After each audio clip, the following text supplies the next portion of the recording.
Nathan Beats.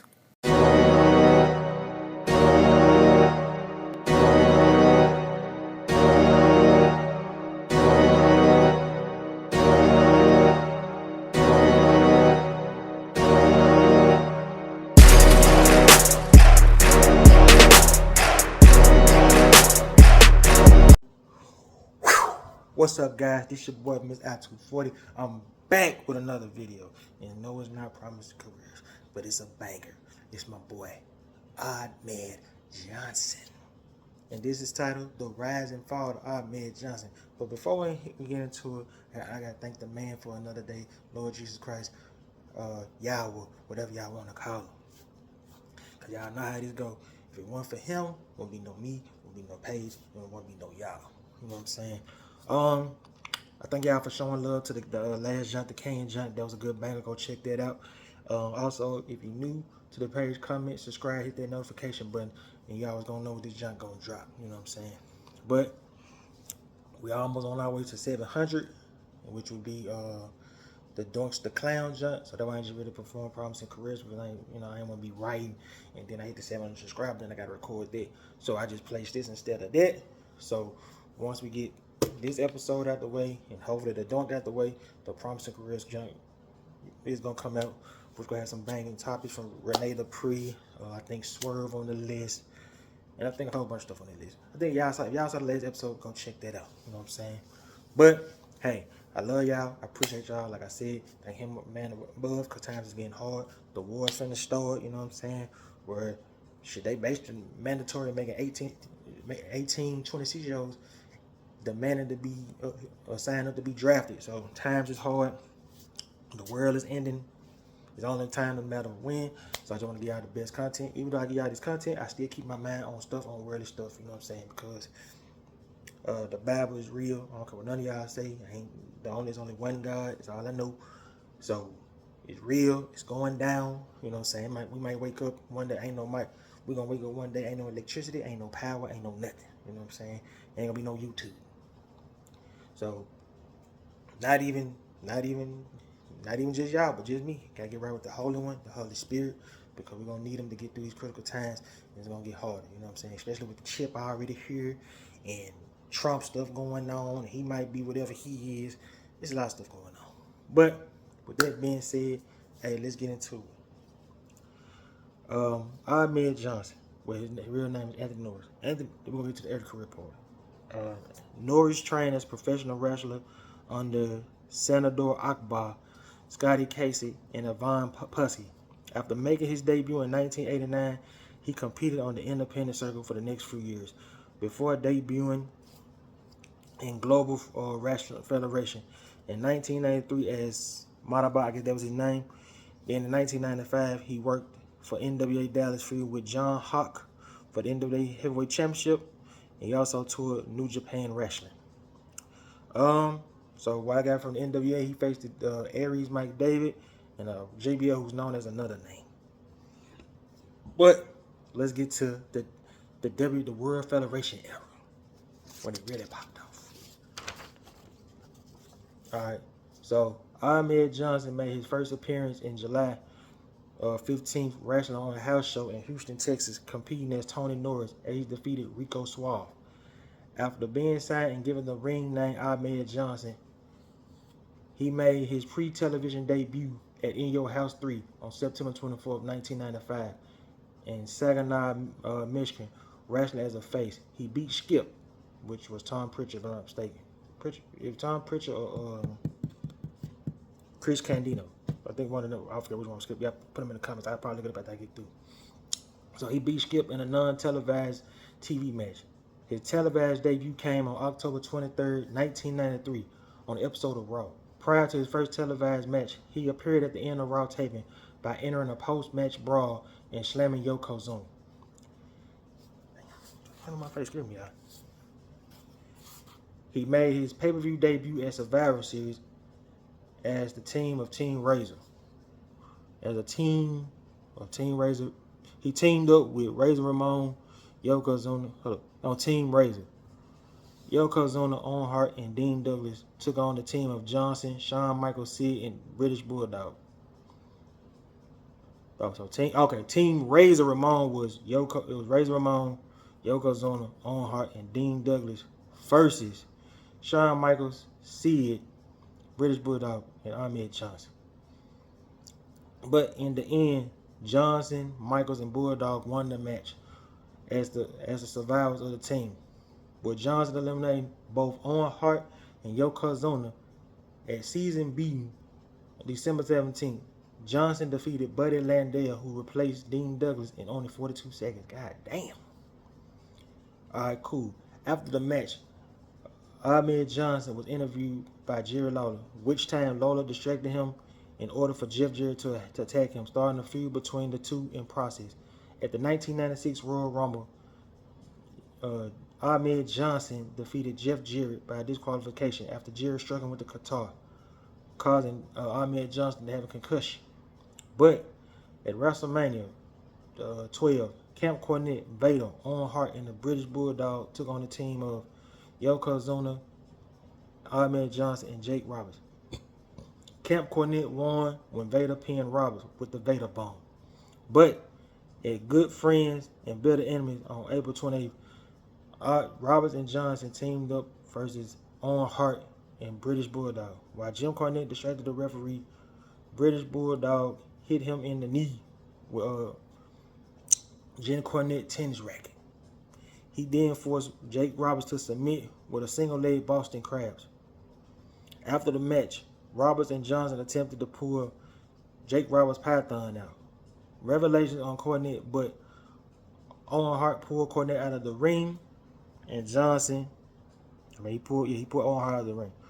So Ahmed Johnson occurred when he won the first WWF Kuwait tournament held on May 12, 1996, where he defeated Triple H in the finals to become his very first winner. All right, cool. In 1996,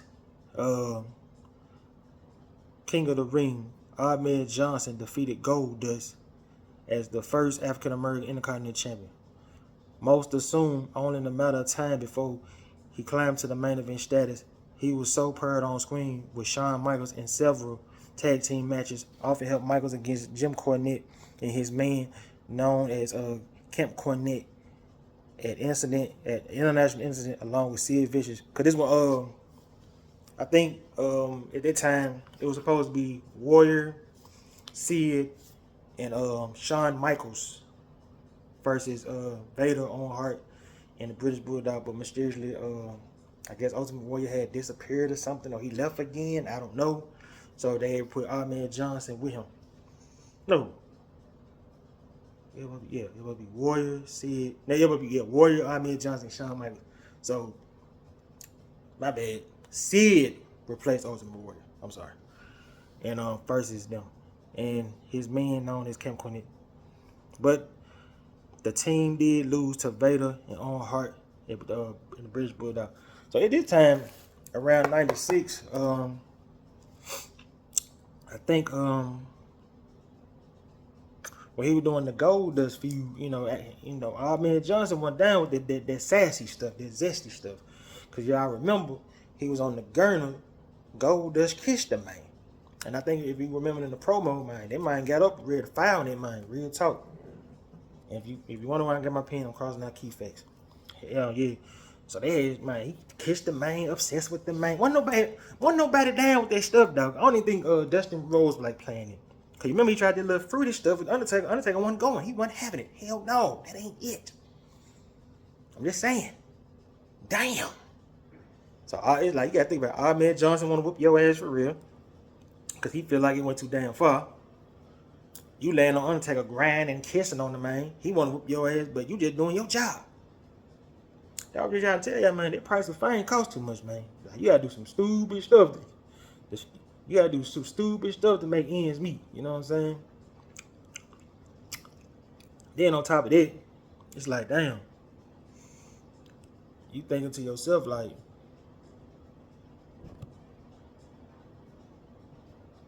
there was somebody calling me, I'm sorry. But you thinking to yourself like, God damn, bro, like, I gotta do all this stuff to get on. You know what I'm saying? Like, this shit crazy. Like, so Ahmed Johnson. So it was a lot of controversy at the time. Then of course at the time, you had the Shawn Michaels versus Vader match. He called Vader stupid. You know what I'm saying? During SummerSlam. 96 in WWE was a wild year.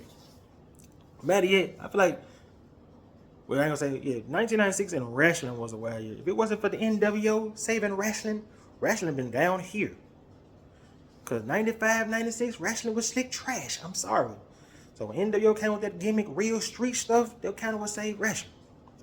But like I said, and then Vince was trying to do that reality stuff. He brought it too far with the Ellen DeGeneres stuff. You know what I'm saying? Like I say, my man Kiss go. Ahmed Johnson, he wasn't having this shit. You know what I'm saying? All right, so here we go. All right. Then of course, on July 22nd of Raw, Ahmed Johnson and Shawn Michaels challenged the Smoking Guns for the WWF Tag Team Championship. But during the match, Farouk, aka with Ron Simmons, aka Farouk, with his wild ass, ugly ass Gladiator 300 costume, debuted and attacked Ahmed Johnson. This was supposed to lead to a match at SummerSlam for the Intercontinental title. On August 5th, on Raw, Johnson won an 11-man battle royal. Last eliminating the man whom he beat for the Intercontinental Gold, which is Goldust, to be the number 1 contender for the WWF Championship for the day after SummerSlam. However, Ahmed Johnson was diagnosed with kidney problems and was forced to miss SummerSlam and his scheduled WWF Championship match the following night. So he was supposed to face Shawn Michaels. Okay. Now they probably, I ain't saying that. Hold on, I'm gonna get to that point though. But so, if y'all remember the last episode, I had to do my research and I searched. They said it was professional jealousy between Shawn Michaels and Ahmed Johnson, and it was allegedly that Shad Frost, but it was allegedly that Shawn Michaels told Vince that the wrestling business was not ready for a black WWF champion. Allegedly. So I didn't know they were supposed to face each other the night after SummerSlam. I didn't know that. To be honest with you, I'm gonna be real. Ahmed wasn't that good in the ring. So I feel like Shawn Michaels would have tried his best to make him look good, but that match wouldn't have been that good. To me, personally.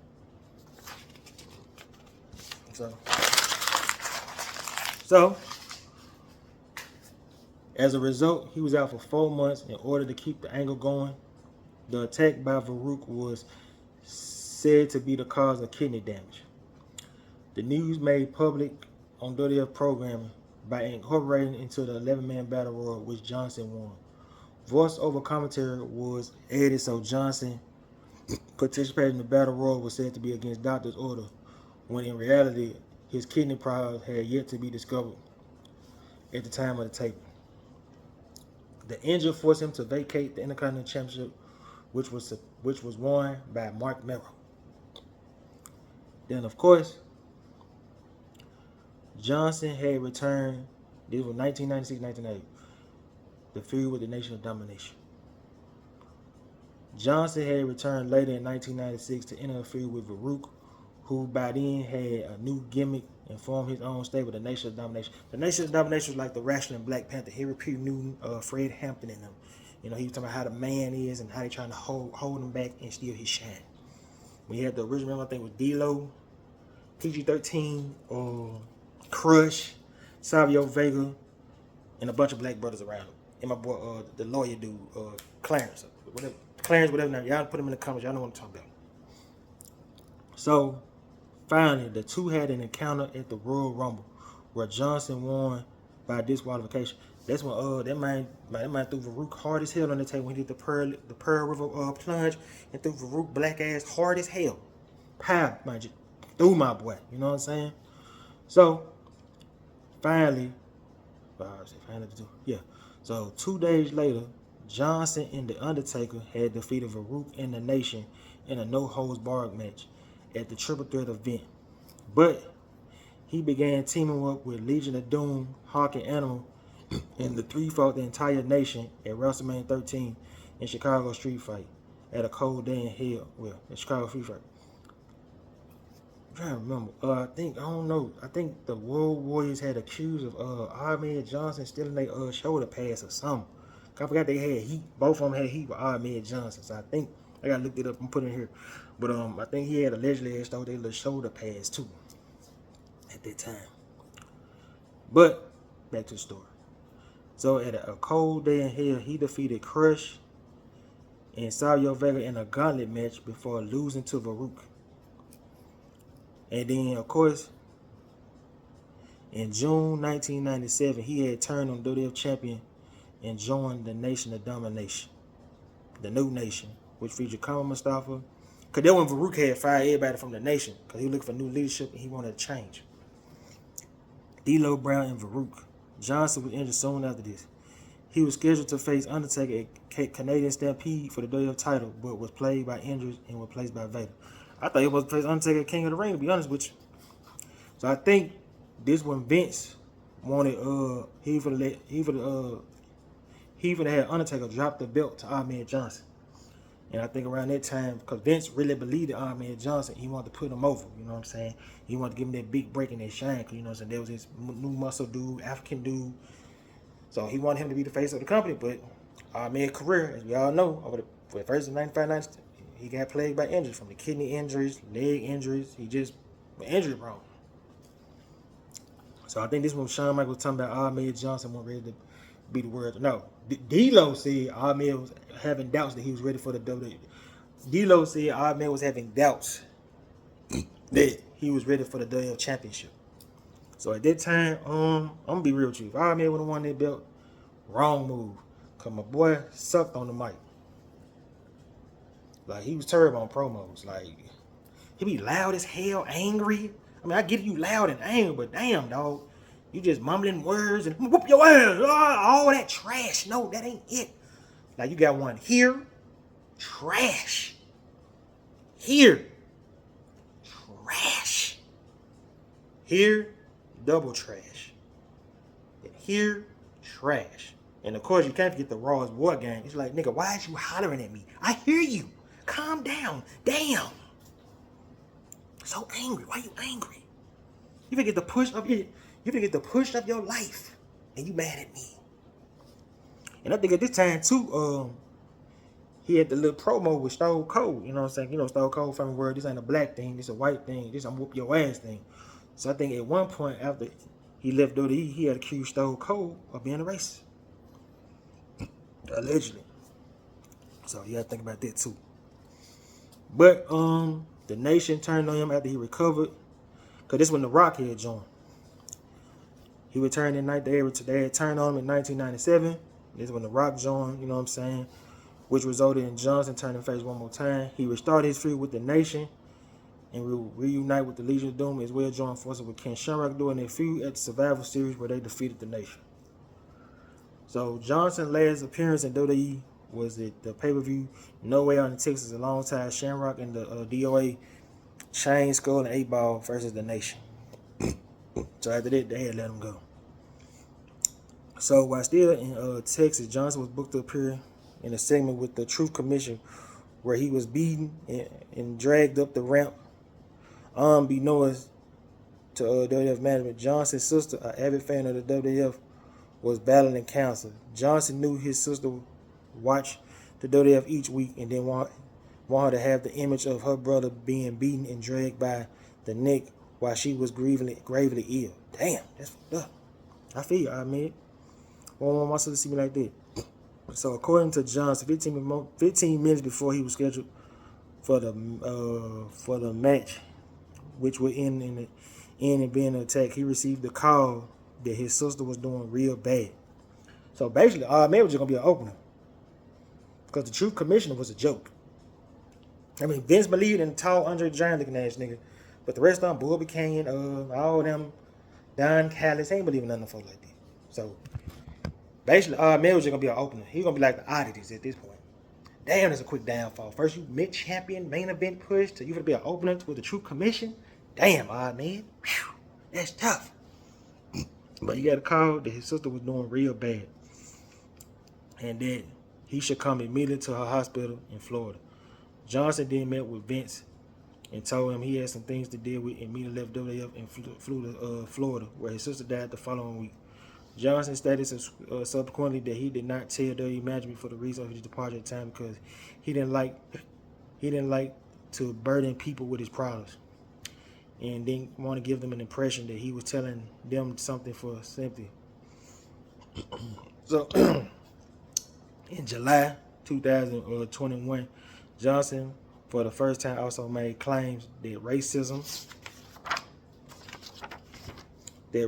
was another reason for his departure, saying that there were family issues that needed my attention, but on top of that, there were other things going on behind the scenes that didn't sit right with me.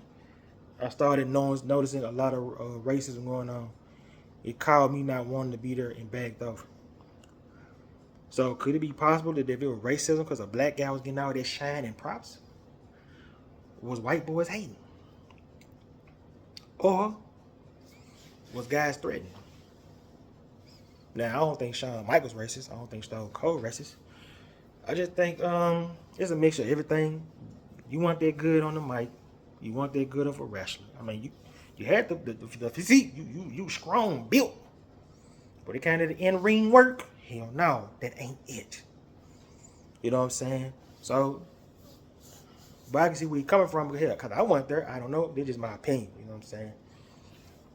Me personally, I don't think Shawn Michaels was jealous of you. I don't think I can see a lot of guys being threatened by their spots, you know, because he was getting that big push. You know what I'm saying? Because I feel like I feel like the Austin 16 moment would have never happened if Triple H didn't do the curtain call, and I feel like if Ahmed would have became champion, because I feel like Ahmed could have became leading the championship at least to January. Because Vince really believed in him, and plus during that time, she was Bret Hart out. You know what I'm saying? So I guess when Ahmed got injured, that threw everything off. So who knows behind the scenes? I gotta look at more research and stuff like that. But we got this WCW here. So in late 1999, Norris signed a WCW contract. He debuted at Sold Out as a heel. He gained a lot of weight and he was named Big T. He interfered in a match between Harlem Heat tag team partners and Real Life brothers Booker T and Stevie Ray. He attacked Booker, causing Stevie Ray to be disqualified. But him and Stevie Ray formed the team Harlem Heat 2000.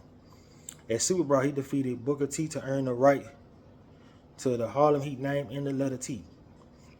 At Uncensored, he and Stevie lost to Booker and Billy Kidman at Spring Stampede. They participated in a 5-team tag team tournament for the vacant WCW Tag Team Championships, where they lost to winner Shane Douglas and Buff Bagwell in the semifinals, who won the tournament. He was released shortly after WCW during ongoing weight issues. But Norris stayed away. This is 2002. Norris stayed away from he stayed away from wrestling after WCW until his return. Until his return match in Arlington, Texas, in professional championship wrestling in 2002 against Jerry Steele. He wrestled his final match in 2003 at Maximum Pro Wrestling, teaming over Monty Brown in a losing effort against Sabu and Gangrel.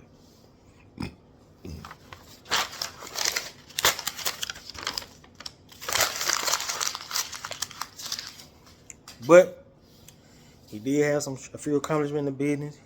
He was PWI. He was ranked 5 out of 500 wrestlers in 1996. In 2003, he was rated 308 out of 500. In 96, he was most improved wrestling. He was the Texas All-Pro Wrestling Heavyweight Champion, USWA Heavyweight Champion. Then, of course, in the WWF, he won the Intercontinental Championship, Kuwait Cup, Slam Anniversary, and the new sensation of the Square Circle. And of course, he was one of the worst interviews. I agree with that. Facts.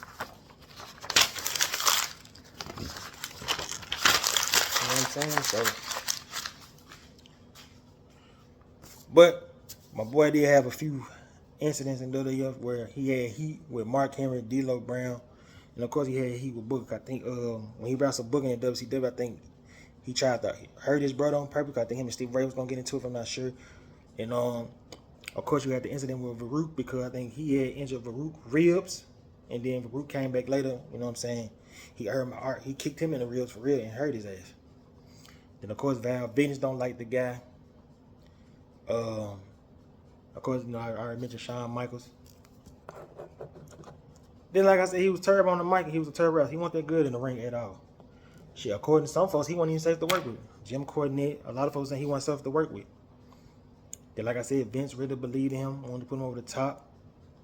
And shit, Farouk got it back in blood with the injured ribs. And, Flash Funk said at one point, Ahmed Jones had got quad implants or something like that. And he called Stone Cold a racist.